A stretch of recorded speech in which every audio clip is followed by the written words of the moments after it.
모인 우리 하송의 모든 믿음의 식구들 한 사람 한 사람 머리 위에 우리에게 진정한 사랑을 보여주신 하나님 아버지와 예수 그리스도의 크고 놀라우신 사랑하심이 늘 함께 하시기를 주님의 이름으로 축원합니다. 두 사람의 친구가 여행을 하다가 산속의 깊은 숲길을 지나게 됐습니다. 아무 일 없이 그 산을 잘 넘어가고 그 숲을 잘 지나갔으면 좋으련만 이 산에서 아주 사나운 곰과 마주치게 됐습니다. 곰이 이 사람들을 보고 먹잇감으로 생각했는지 아주 크게 소리를 지르며 마구 달려오기 시작합니다. 이걸 보고 이 두 사람의 친구가 뒤돌아서서 달려갑니다. 그런데 아무리 열심히 달려도 곰에게서 벗어나기가 쉽지 않아 보입니다. 한 친구가 숨을 헐떡이면서 달리면서 이야기하기를, 이보게 우리가 저 곰보다 더 빠르게 달릴 수 있을까? 하고 이야기를 했더니 같이 달리고 있던 친구가 이렇게 이야기합니다. 아주 답답하다는 듯이 그를 쳐다보면서, 이 친구야, 중요한 건 그게 아니라 내가 자네보다 더 빨리 달려야 한다는 것이야 하고 그렇게 이야기를 했다고 그럽니다. 너를 이겨야 내가 살고 너에게 지면 내가 죽는다 하는 이런 살벌한 경쟁의 현실이 우리가 살아가는 세상입니다.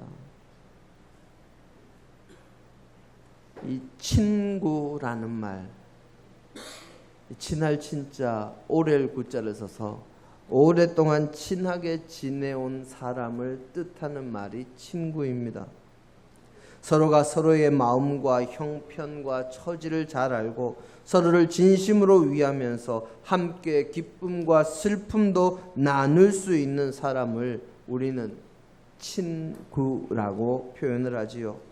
그런데 앞에 이야기에 지금 나온 이 두 사람은 진정한 친구라고 하기에는 좀 어려운 면이 있겠습니다.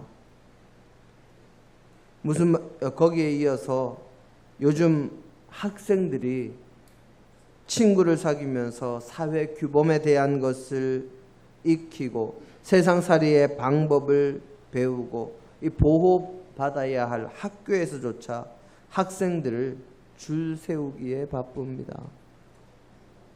시험 성적이라는 순서로 아이들을 일렬로 줄을 세웁니다.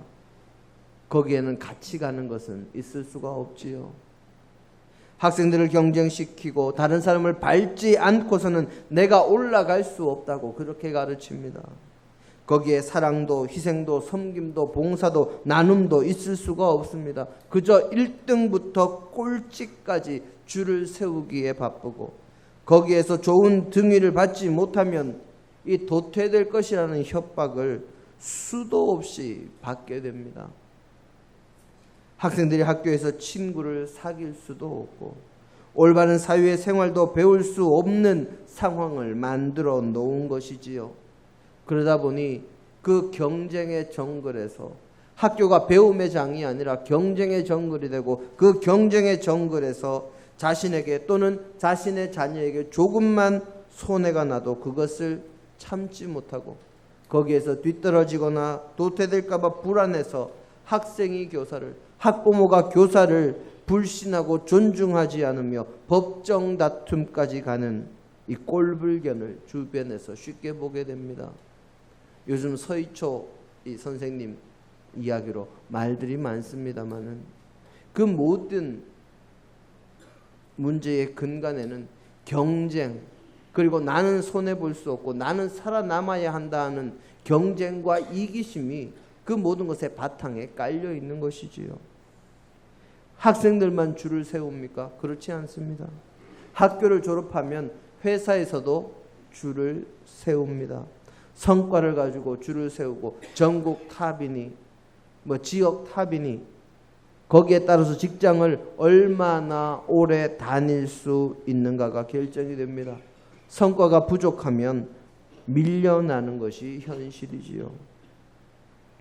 그런 시스템 하에서 무슨 인간 애와 인간 관계가 아름답게 피어날 수가 있겠습니까? 나와 같이 지금 같이 일하고 있는 사람일지라도 내가 협력하고 서로 도와서 성과도 내고 함께 어려움을 헤쳐나갈 공동체의 구성원이 아니라 내가 넘어서야 할 벽이요, 내가 딛고 나아가야 할 디딤돌, 그 이상도 그 이하도 아닌 그냥 사람이 목적이 아니라 사람이 수단이 될 그런 상황일 뿐입니다. 그러니 점점 사람들의 마음은 강팍해지고 사회는 각박해지고 사랑과 훈훈한 소식보다는 가슴 아픈 소식만 들려오기 일쑤인 것입니다. 그럼 학교, 세상만 그럴까요? 요즘은 교회도 그렇습니다. 서로 자꾸 경쟁을 시킵니다. 구역별로, 기관별로, 개인별로. 요즘은 그런 현수막을 보기가 좀 힘들어지긴 했습니다만은 예전에는 대형 교회 앞을 지나가다 보면 그 교회에 큰 현수막이 걸려 있습니다. 전도왕 뽑기 대회. 거기에 있는 이 플랜카드에 있는 상품의 내용을 보면 아주 기함할 만한 상품이 있습니다. 전도왕이 되면 차 준다는 교회도 있고요.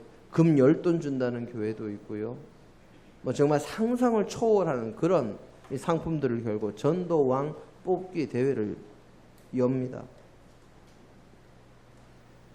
이런 경쟁에서, 이런 상황에서 정말 서로 돕는다 하는 것이 있을까요? 서로 도와서 협력해서 한 사람의 영혼을 주님 앞에 인도하고 그 영혼이 주님 앞에서 바로 서서 성장하기를, 올바른 신앙인으로 성장하기를 바랄 수 있을까요? 아니요. 일단 무조건 데려다 놓고 등록시키고 그 다음에는 나오든지 말든지 신경 쓰지 않습니다. 다른 사람 더 전도해야지요. 그래야 내가 상품 타지요.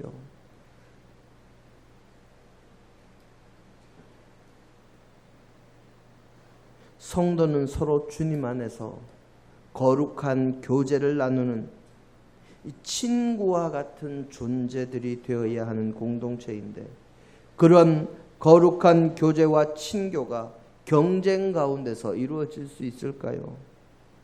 서로가 섬기는 아름다운 공동체를 이루어갈 수 있겠습니까?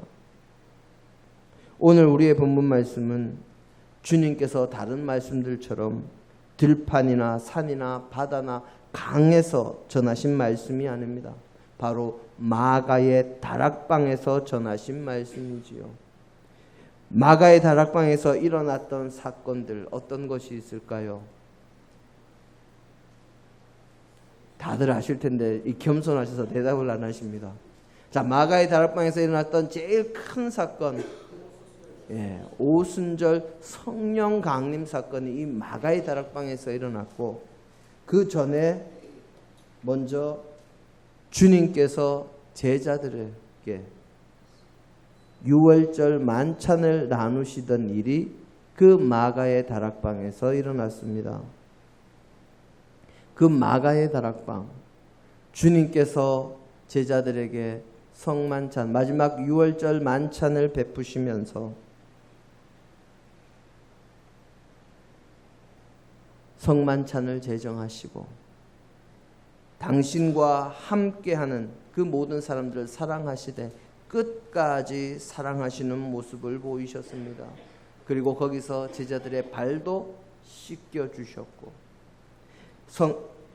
베드로의 부인과 가룟 유다의 배반까지도 말씀하시며 당신께서 십자가에 죽으실 것까지 가르치시고 여러 가지 말씀으로 당신의 공생의 사역 전체를 요약해서 정리해 주신 다음에 감람산으로 가서 땀방울이 핏방울처럼 떨어지도록 기도하신 후에 주님을 잡으러 온 무리들에게 스스로 잡히셔서 마지막 십자가 사역까지 감내하셨습니다. 그 가운데 서로 사랑하는 사람이 될 것을 당부하시면서 주신 말씀이 바로 오늘 우리의 본문 말씀입니다.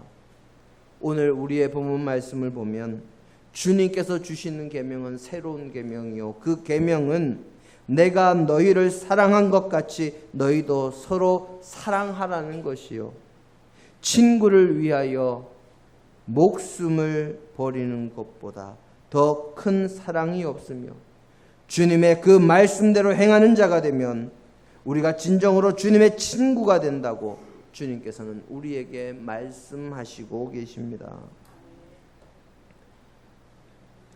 주님이 주시는 말씀대로만 살면 우리가 태초부터 계시고 영원하신 하나님의 독생자이신 주님과 친구가 될 수 있다는 것입니다. 이 얼마나 큰 축복입니까? 우리 야고보서 2장 23절 말씀 한번 보실까요?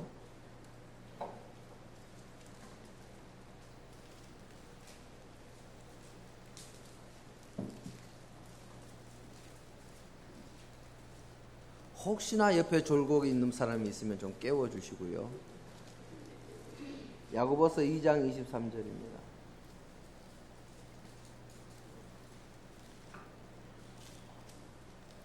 우리 함께 한 목소리로 봉독하십니다. 이에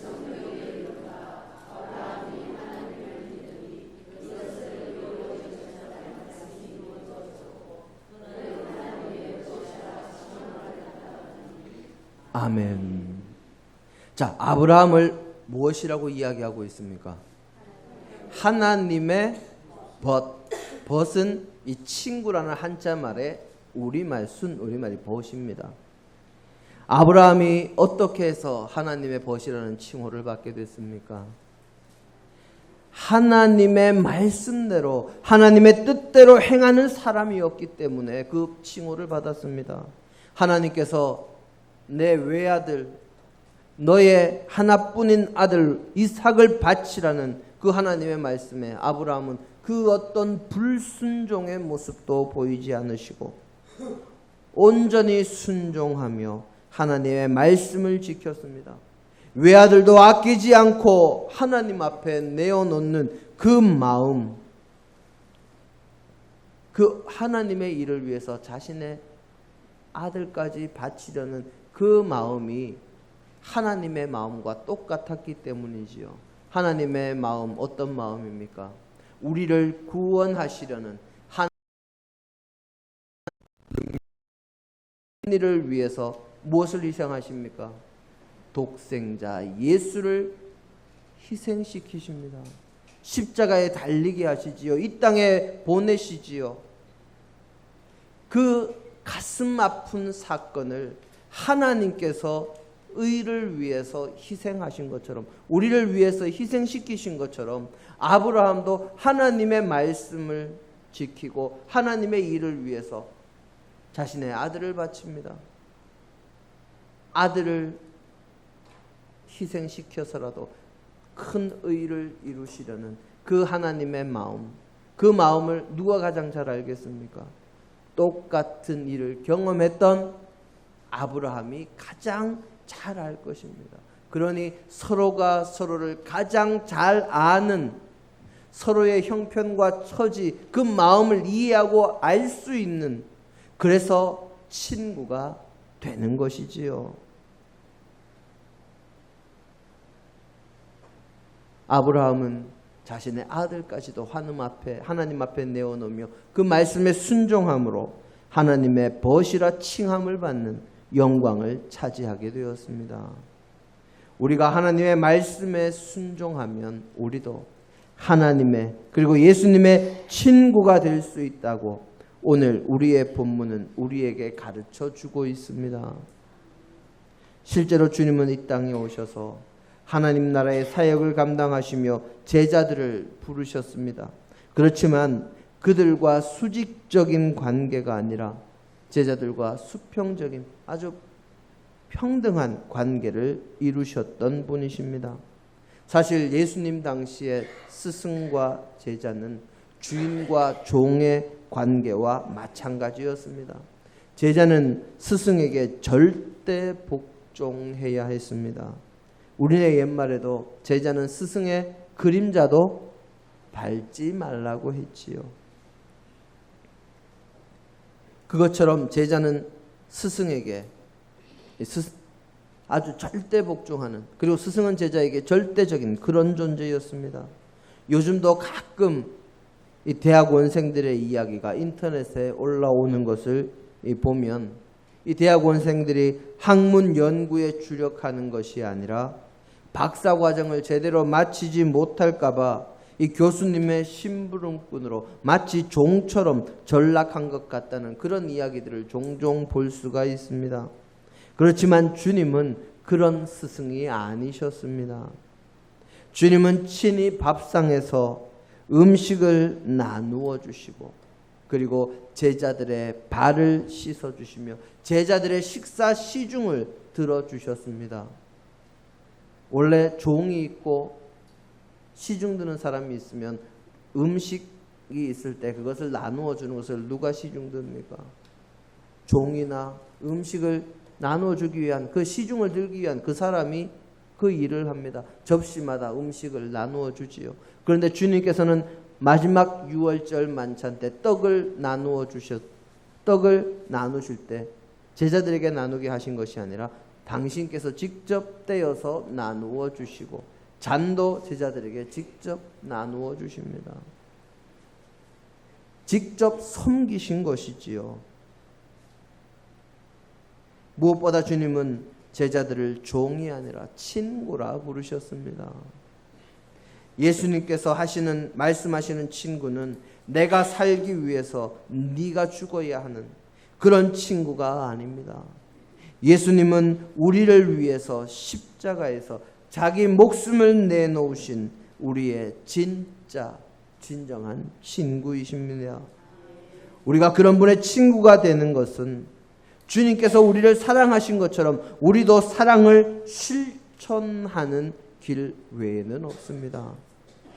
아브라함과 하나님이 보시 될 수 있었던 것은 자신의 아들까지도 내어놓는 그 희생 정신에서 그 아픔을 같이 공유하는 데서 오는 것이라 말씀드린 것처럼 주님께서는 사랑으로 이 땅에서 실천하셨고 사랑으로 목숨까지도 우리에게 내어주셨는데 우리도 친구를 위해서 우리의 이웃을 위해서 정말 섬기고 진정으로 헌신하고 우리의 목숨까지도 내어주려는 그 사랑을 가지면 주님의 마음을 이해하게 되고 그리고 그것은 주님의 친구가 되는 길이 열리는 것입니다. 우리가 기억하는 바로는 성경에서 이방인으로 가장 먼저 세례를 받고 하나님 나라의 백성이 된 사람은 사도행전에 나오는 고넬료였습니다. 이 고넬료는 유다 가이사랴의 항구에 주둔해 있던 로마 군대의 백부장이었지요. 성경은 이 고넬료가 하나님을 경외하는 사람이었고 이스라엘 백성들 가운데서 어려운 이들을 많이 구제하고 하나님께 기도하며 사랑을 실천하는 경건한 사람이었다 하고 그렇게 기록하고 있습니다. 그가 어느 날 기도하던 중에 욥바라는 곳에 베드로라는 사람이 있으니 그 사람을 청하라 하는 하나님의 사자의 명령을 받습니다. 그 명령대로 베드로에게 사람을 보냈는데 베드로는 하나님께 기도하다가 하늘에서 내 귀퉁이가 묶인 보자기가 내려왔다 올라갔다 하는 그 환상, 보자기 속에 부정한 것들이 있고 집어 먹으라 해서 베드로가 저는 부정한 것 먹을 수 없습니다 했더니 하나님께서 그 환상 가운데 말씀하시기를 내가 정하게 한 것을 부정하다 할 사람이 없다 하시며 먹으라고 하시지요. 그 환상이 3번 반복된 다음에 고넬료에게서 온 사람이 베드로를 만나게 됩니다. 그리고 그의 초청에 응하지요. 베드로가 고넬료의 집에서 하나님의 말씀을 전할 때 성령님께서 임재하십니다. 이방인인 고넬료의 가족들이 방언을 말하게 되는 놀라운 역사를 보지요. 그 놀라운 역사를 보면서 하나님께서 사람을 외모로 취하지 않으셨다. 외모라는 것은 겉으로 드러난 것으로만 하나님께서 사람을 평가하지 않으신다 하시고는 그들에게 세례를 베드로가 베풀었습니다. 진실로 사랑을 실천하는 자를 하나님께서 천국의 백성으로 주님께서 그들을 위하여 목숨을 버리신 주님의 친구로 만들어 주신 것이지요. 바로 사랑을 실천하며 살아감으로 주님의 말씀 그대로 주님의 백성이 된 것입니다. 성경은 우리가 방언을 말하고 천사의 말을 하고 예언하는 능력이 있어서 말씀을 전하고 모든 비밀과 지식을 알고 선포한다 할지라도, 산을 옮길 만한 믿음을 가졌다고 할지라도 사랑이 없으면 아무것도 아니요 울리는 징과 꽹과리와 같다고 그렇게 말씀했습니다. 우리가 서로 사랑할 때 우리는 주님의 진정한 친구가 될 수 있습니다.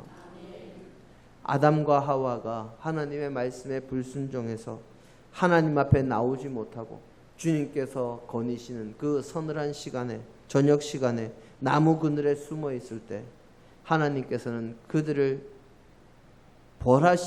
벌하시면서도 그들에게 가죽옷을 지어서 그들의 몸을 덮어 주셨습니다. 그들의 허물을 사랑으로 덮어 주신 것이지요. 예수님은 천국의 복음을 전하는 당신을 따르는 무리들을 불쌍하게 보시고 그들이 목자 없는 양과 같이 고생하며 기진하다 하고 마태복음 9장 36절에 말씀을 하십니다.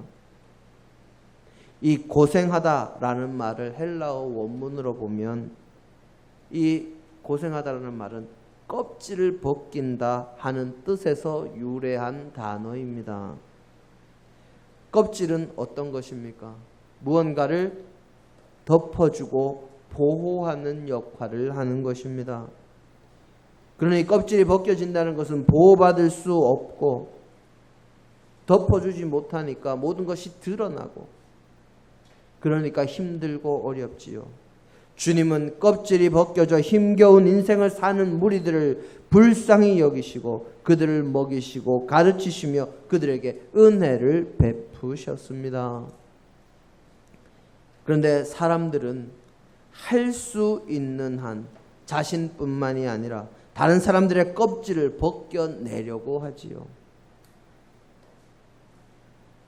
껍질이 벗겨진 사람들은 기댈 곳이 없어서 절망해서 자살하거나 자신이 껍질이 벗겨진 것이 두려워서 남을 공격하려는 반응을 보입니다.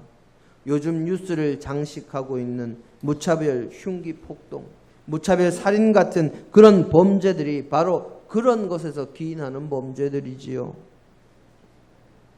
오세영 시인의 그릇이라는 시에는 이런 구절이 있습니다.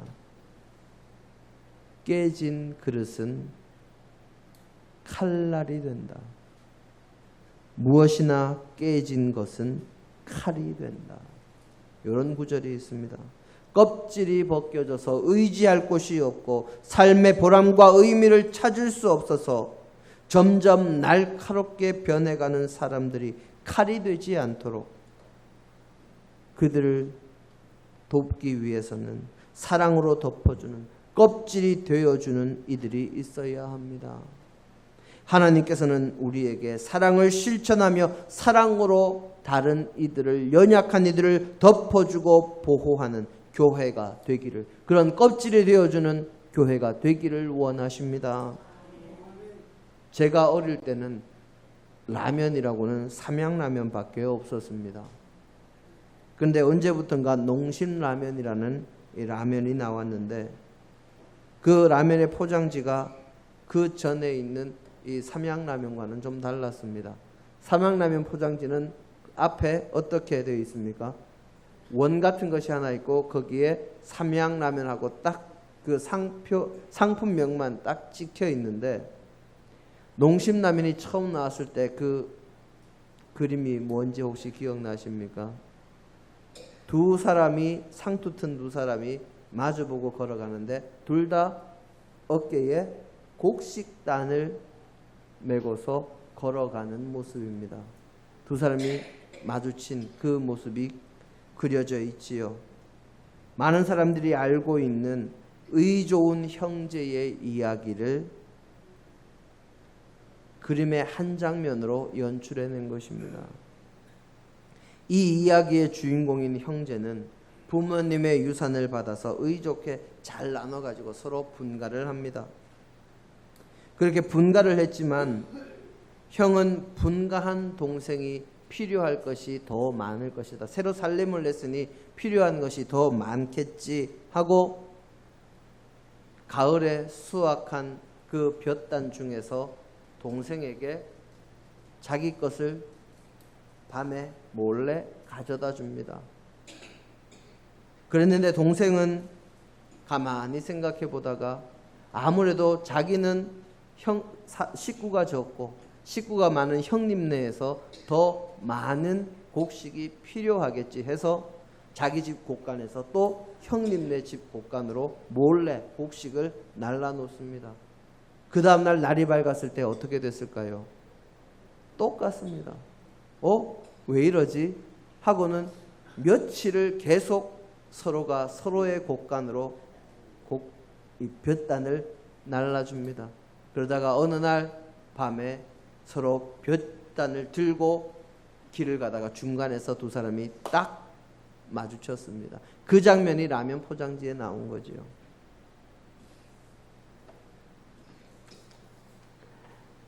모든 것을 한순간에 깨달은 형제가 내가 갖다 주었더니 형이 또 갖다 주어서 내가 갖다 주었더니 동생이 또 갖다 주어서 이 곡간이 늘 그대로였구나 하는 것을 한순간에 깨달은 형제들이 서로 끌어안고 울었고 서로가 서로를 배려해 주는 그 마음에 함께 서로를 격려하면서 의좋게 잘 먹고 잘 살았다 하는 이야기로 이 마무리가 되는 이야기입니다. 서로를 사랑하는 마음이 가득하고 그것을 실천하니 주어도 곳간이 마르지 않는 놀라운 역사와 기쁨을 누리고 그것이 사람들에게 전해지는 미담의 주인공이 되었습니다. 사랑으로 정말 멋진 열매를 거두게 된 것이지요. 사랑하는 성도 여러분, 하나님께서는 우리가 죄인 되었을 때에 우리를 사랑하셔서 독생자를 보내주셨습니다. 그 독생자의 생명으로 우리의 죄를 사해 주시는 놀라운 사랑을 보여주셨고 우리에게 구원의 길을 열어주셨습니다. 그리고 주님처럼 우리도 서로 사랑하라고 말씀하십니다. 그리고 그렇게 사랑하면 아브라함이 이삭을 바치며 하나님께서 독생자가 목숨을 잃는 아픔을 같이 맛보았다고 서로의 마음을 이해하는 벗이 되었다고 하는 것처럼 우리도 우리를 사랑하신 주님의 벗이 될 수 있다고 그렇게 말씀하십니다. 교회가 한 마음으로 어려운 이들을 도와주고 보호하며 덮어주는 공동체가 되고 믿음의 사람들이 이웃을 사랑하며 또 서로를 사랑함으로 우리를 위해 목숨까지 내어주신 주님의 진정한 벗이 되어서 영원한 천국을 소유하는 귀한 은혜의 주인공들이 그리고 예수님의 친구가 되는 귀한 영광의 주인공들이 다 되시기를 주님의 이름으로 축원합니다. 함께 기도하십니다. 아버지 하나님, 저희를 지키시고 도우심 감사합니다.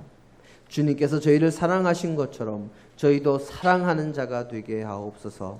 그리하여 우리를 사랑하신 주님의 마음을 이해하고 주님의 형편을 이해할 수 있는 진정한 주님의 자녀, 주님의 친구가 되도록 저희를 붙들어 주옵소서. 예수님 이름으로 기도드립니다. 아멘.